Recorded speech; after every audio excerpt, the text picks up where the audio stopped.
मोहम्मद की फौज, लश्कर तैयबा, पवित्र लोगों के लड़ाका, तब शर्म नहीं आती आपको कि मोहम्मद के नाम से आपने एक आतंकवादी संगठन बना रखा है?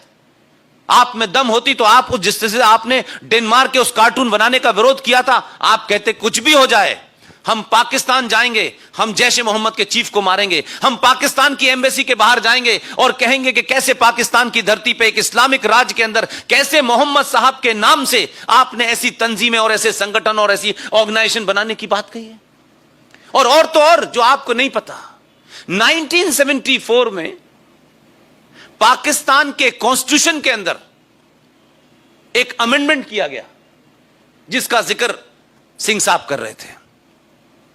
74 में अमेंडमेंट करके कुछ वो लोग जिनका अल्लाह से डायरेक्ट रोज बातचीत होती है बगैर मोबाइल के, उन्होंने पता कर लिया कि असली मुसलमान हम हैं, ये शिया नहीं है, ये अहमदिया नहीं है, ये आगा खानी नहीं है, ये कादियानी नहीं है। उन्हें इल्म हो गया, अल्लाह ने बता दिया कि ये इस्लाम से इन्हें निकालो।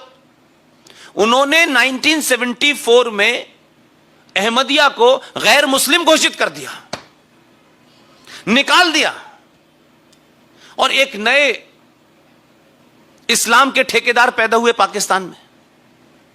उन्होंने कहा इस्लाम कम पड़ रहा है और मजबूत बनाओ। ज़ियाउल हक के जमाने में एक कानून बना, हिस्सा बना आप वहां के कॉन्स्टिट्यूशन का, उसको हुदूद कानून कहते हैं। यह हुदूद क्या भला है? इसका मजाक तो पाकिस्तान में 12 साल मैंने देखा है। मैं तो हंसता था, वो भी कहते थे कि यार क्या कर सकते हैं। इसमें इस तरीके का मजाक है। हुदूद कानून का मतलब यह है कि आप मोहम्मद की शान में गुस्ताखी नहीं कर सकते, आपको उन पे बोलने की इजाजत नहीं है, उनकी बेइज्जती नहीं हो सकती, जिसे आप ब्लास्फेमी भी कह सकते हैं लार्जर टर्म्स के अंदर। कैसे कैसे लोगों को गिरफ्तार किया गया। आप किसी से मिलने गए, आपने अपना विजिटिंग कार्ड भिजवाया अंदर। सपोज कीजिए कि आपका नाम मोहम्मद हामिद अंसारी है, आपके नाम आपके कार्ड पे लिखा है मोहम्मद हामिद अंसारी। आपने कार्ड भिजवाया और वहां आप अंदर गए और गलती से उस आदमी ने जिस वो टेबल पे बैठा है उसकी टेबल से वो कार्ड गिर गया। Can you believe that? हजारों ऐसे किस्से हुए कि मोहम्मद साहब की शान में गुस्ताखी हो गई, मोहम्मद साहब की इस बेइज्जती की गई है। वो कार्ड वहीं पड़ा है, पुलिस आएगी, अरेस्ट, न कोई नोटिस है, न कोई लिखा पड़ी है, जेल गए आप। आपने मोहम्मद साहब की शान में गुस्ताखी कर दी क्योंकि मोहम्मद का कार्ड पे लिखा गिरा दिया आपने।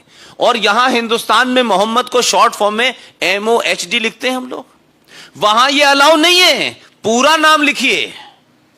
कमाल के मुसलमान हैं। पूरी दुनिया में इस्लाम सबसे ज्यादा पाकिस्तान नहीं पल रहा है, लेकिन अलग मुल्क है, संवैधानिक तौर पे अदालतें कुछ और हैं, लेकिन संविधान से इतर अगर कोई मुसलमान ईमानदार, क्योंकि वहां जो 20 करोड़ मुसलमान हैं वो सच में अल्लाह के मानने वाले हैं, उनसे ज्यादा ना किसी का ईमान है, ना उनसे ज्यादा पक्का कोई इस्लाम को मानने वाला है। इस्लामिक रिपब्लिक ऑफ पाकिस्तान के अंदर अदालतें शरिया से भी चलती हैं। आपको नहीं पता है, जो रूटीन में अदालतें होती हैं, जब आपका केस जाए और आप ये चाहें कि आपका फैसला शरिया से हो, यानी कुरान मजीद में जो उनकी हदीसें हैं जिसके तहत कहा जाता है कि इस्लामिक कानून है, उसके तहत होना चाहिए, तो आप मांग कर सकते हैं। लेकिन 20 करोड़ मुसलमानों में से आज तक 70 साल में किसी एक मुसलमान ने यह नहीं कहा हमें शरिया के कानून से फैसला चाहिए। इतने मक्कार हैं ये। इनको पता है कि शरिया से मांगा तो दोबारा आने लायक नहीं रहोगे, लेकिन यहां शरिया चाहिए।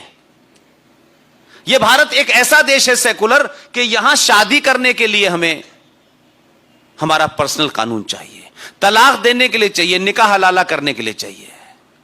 यह सेकुलर स्टेट हम क्लेम करते हैं सब बराबर हैं।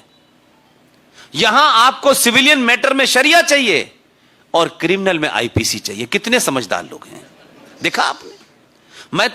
मेरी तो मांग है इस देश की सरकार से, 20 करोड़ मुसलमान जो पाकिस्तान में हैं उनकी बात छोड़ दीजिए, जो भारत में 30-35 करोड़ मुसलमान हैं, इनके ऊपर शरिया कल से लागू कर दीजिए। और इनसे कहिए आधा शरिया नहीं, पूरा शरिया लो। क्योंकि मैं ये मानता हूं कि जो शख्स 2014 में आया है वो ऊपर वाले अल्लाह की मर्जी से आया है। और ये मैं नहीं मानता। क्यों आप नहीं मानते हैं? आप नहीं मानते कि ये जो दुनिया है इसे कोई चला रहा है? इसे ये अल्लाह कह सकते हैं? कह दें। हम ईश्वर कहते हैं, कोई गॉड कह सकता है। अगर उसकी मर्जी से हवा चल रही है, उसकी मर्जी से बारिश हो रही है, तो मोदी किसकी मर्जी से आ गया? हम तो मानते हैं ना कि ये कायनात किसी कोई चला रहा है ना, कोई ईश्वरी शक्ति है जो सब चलाती है। हम आपके बस में कुछ भी नहीं है। और कुरान के मानने वाले तो मानते ही हैं कि सब कुछ उसकी मर्जी से है। तो ऐसा तो नहीं है ना कि उसने कोई लाइन बना रखी है कि मुसलमानों के लिए मैं हूं, हिंदुओं के लिए भगवान है। तो अगर मोदी आया है तो उसी की मर्जी से आया है। और 1000 साल तक हम गुलाम रहे और हमने बौने नेताओं को बर्दाश्त किया, तो हमने उसकी मर्जी पे सवाल नहीं कभी उठाया। हम 1000 साल तक गुलाम रहने के बाद भी ये मानते थे कि हमारे अंदर खराबियां आई होंगी।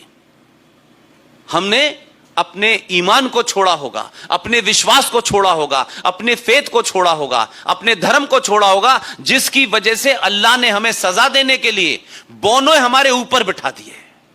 हमने 1000 साल में उस ईश्वरी शक्ति के ऊपर सवाल कभी नहीं उठाया। इतने बुरे दिन देखे, हम पे जजिया लगाया, हमारी औरतों के साथ रेप हुआ, हमारी बहन बेटियों को आपने हरम में बना के रखा। आपने कहा कि युद्ध होगा, युद्ध में जीती हुई औरत का भी हिस्सा बांट होगा। आपने सब कुछ किया, उसके बावजूद भी उस ईश्वरी शक्ति के ऊपर हमने कभी कोई सवाल नहीं उठाया। आप तो 24 घंटे कुरान पढ़ते हैं, सर पे गोल टोपी लगा के, छोटे भाई का पजामा बड़े भाई का कुर्ता पहने। आप तो अल्लाह से डेली बात करते हैं। और आपके यहां तो अल्लाह के भेजे हुए मुसाफिर एक हैदराबाद में है, एक रामपुर में है, चारों तरफ घूम रहे हैं, दिन भर घूमते हैं। अरे भाई, अपने सीने पे हाथ रखो और ईमानदारी से बताओ, 2014 पे आपका अल्लाह के ऊपर से यकीन क्यों हट गया? 2014 से तो पहले मनमोहन सिंह भी ठीक ठाक आदमी था। 2014 के बाद भी अल्लाह ने भेजा है और आपको सुधारने के लिए भेजा, यह ध्यान रखिएगा। मुल्क तो सुधरेगा, वो तो सुधरेगा, पहले वो आपको सुधार दे। इसलिए आपने जीत वोट दिए, 90 करोड़ हिंदुओं ने वोट दिए, उसे किसी मुसलमान ने वोट नहीं दिया। ये गलतफहमी का शिकार मैं नहीं हूं, आप होना चाहते हैं तो होइए। मैं तो खुल्लम खुल्ला इस बात को कहता हूं। उसने आने के बाद भी इनका काम पहले किया कि नहीं नहीं, ये ज्यादा गड़बड़ कर रहे हैं, अल्लाह ने कहा है, मेरे बताए रास्ते से उतर गए हैं।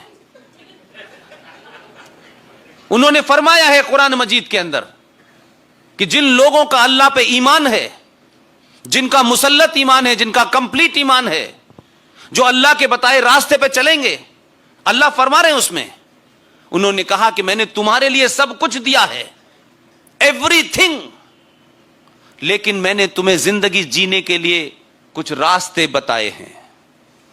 उन रास्तों से अगर तुम उतरोगे तो मैं फिर भेजूंगा किसी को। अब वो भेज दिया है उसने, तो तकलीफ हो रही है। अरे आपको सुधारने के लिए भेजा है। आपको पता ही नहीं है कि 1400 साल में आप किस बीमारी से ग्रस्त हो गए हैं। इसलिए 15 साल की ठीक ठाक ट्रेनिंग गुजरात में देने के बाद दिल्ली भेजा, ताकि गलती ना करे, ठीक से ऑपरेशन करे। कहीं ऐसा ना हो कि सर्जरी में मरीज मर जाए। अभी तक मरा नहीं उसके हाथ से कोई, ठीक ठाक ऑपरेशन कर रहा है। लेकिन कभी कभी कुछ बीमारियां ऐसी आपके अंदर चली जाती हैं कि आप कहते हैं मैं बीमार नहीं हूं। जैसे नशा करने वाले आदमी को आप कितना ठीक करें, उसे नशे की लत छुड़ाने के लिए धीरे धीरे छुड़ानी पड़ती है। एक बार में दवा देंगे तो वो मर जाएगा, इसलिए धीरे धीरे दवा दे रहा है। 370 लिया, 35 पे समाप्त किया। कोर्ट ने कहा कि यह देश जाग चुका है, क्योंकि इससे पहले इस देश का कोर्ट आपको सीरियस नहीं लेता था। इस देश के कोर्ट की समस्या यह थी कि जैसे इस देश के इंस्टीट्यूशन दंगाइयों से, जिहादियों से डरे होते थे, इसीलिए सुप्रीम कोर्ट भी फैसला देने से पहले डरती थी। सुप्रीम कोर्ट ने गलती से एक फैसला दे दिया 1986 में। भोपाल की एक औरत थी जिसका नाम था शाबानो, उसके हक में फैसला दे दिया। कोर्ट ने अपना काम किया, उसने ना हिंदू देखा ना मुसलमान देखा। उन्होंने कहा कि ये महिला भारत की सुप्रीम कोर्ट से फैसला लेने आई है, इसको फैसला दे दो, इसमें फर्क क्या पड़ता है। लेकिन इस देश के जिहादी मुसलमानों को, जिनका एजेंडा था, उनका अरे कैसे हो सकता है ये कोर्ट, सुप्रीम कोर्ट ने अगर हमारे मामलात में फैसला देना शुरू किया तो फिर तो हमारे कपड़े उतर जाएंगे। रोको, अभी रोको इसको यहीं पर। तो आपने दबाव बनाया और भारत, आजाद भारत में 412 मेंबर ऑफ पार्लियामेंट की सीट लेकर के आपकी संसद में कांग्रेस पार्टी के राजीव गांधी की सरकार थी। इतना इन जिहादियों ने दबाव बनाया कि सुप्रीम कोर्ट में 3 बेंच के फैसले को आपने भारत सरकार पे और वोट बैंक के दबाव में फैसला करवा दिया कि उन्होंने उस पूरे फैसले को ही रिवर्ट कर दिया। तो जब अच्छी लगेगी तब सुप्रीम कोर्ट मानेंगे। उस वक्त सुप्रीम कोर्ट खराब थी और संसद अच्छी थी। आज संसद में सीए पास हो गया है तो संसद खराब है, तो कहते हैं हम सुप्रीम कोर्ट जाएंगे। कमाल के लोग हैं भाई, ये मदरसा चल रहा है क्या? इसलिए सीधे शब्दों में बात कीजिए, जलेबी मत बनाइए। बनाते बनाते 70 साल में आप खुद जलेबी हो गए। और मैं नहीं चाहता कि मेरी जनरेशन के बाद जब मैं इस धरती से जाऊं, कुछ लोगों की ख्वाहिशें जल्दी जाऊं, लेकिन मैं उनसे कहता हूं कुरान पढ़ो, अल्लाह जब चाहेगा तभी जाऊंगा, तुम्हारे चाहने से नहीं जा रहा। जब मैं यहां से जाऊं मेरी सिर्फ इतनी ही बार ख्वाहिश है, कोई और ख्वाहिश नहीं है। जिन कारणों से मैं अपने पूर्वजों, एंसेस्टर्स को बुरा भला कहता हूं कि कौन लोग थे जिन्होंने यह समझौता किया, क्या मजबूरियां थी, मैं नहीं जानता। लेकिन 2020 में जो कुछ हो रहा है, मैं इस देश के सामने तथ्यों के साथ, फैक्ट के साथ, फिगर के साथ, रेफरेंसेस के साथ, हर वो किताब जो हिंदू विरोधी लोगों ने लिखी है, हर वो किताब जो आरएसएस विरोधियों ने लिखी है, संघ विरोधियों ने लिखी है, विश्व हिंदू परिषद के विरोधियों ने लिखी है, उन्हीं किताब का रेफरेंस देकर के आने वाली जनरेशन के सामने मैं इस बात का पापी और भागीदार नहीं बनना चाहता कि मेरे मरने के बाद लोग कहें कि हमारे बाप को पता था, लेकिन बाप की क्या मजबूरी थी कि वो उठ के खड़ा नहीं हुआ और किस लालच में ग्रस्त हो गया। इतना ही बर मेरे जाने से मेरे बस फर्क है और बाकी कोई फर्क नहीं। बाकी आप अपना रास्ता चुने, मैं अपना रास्ता चुने।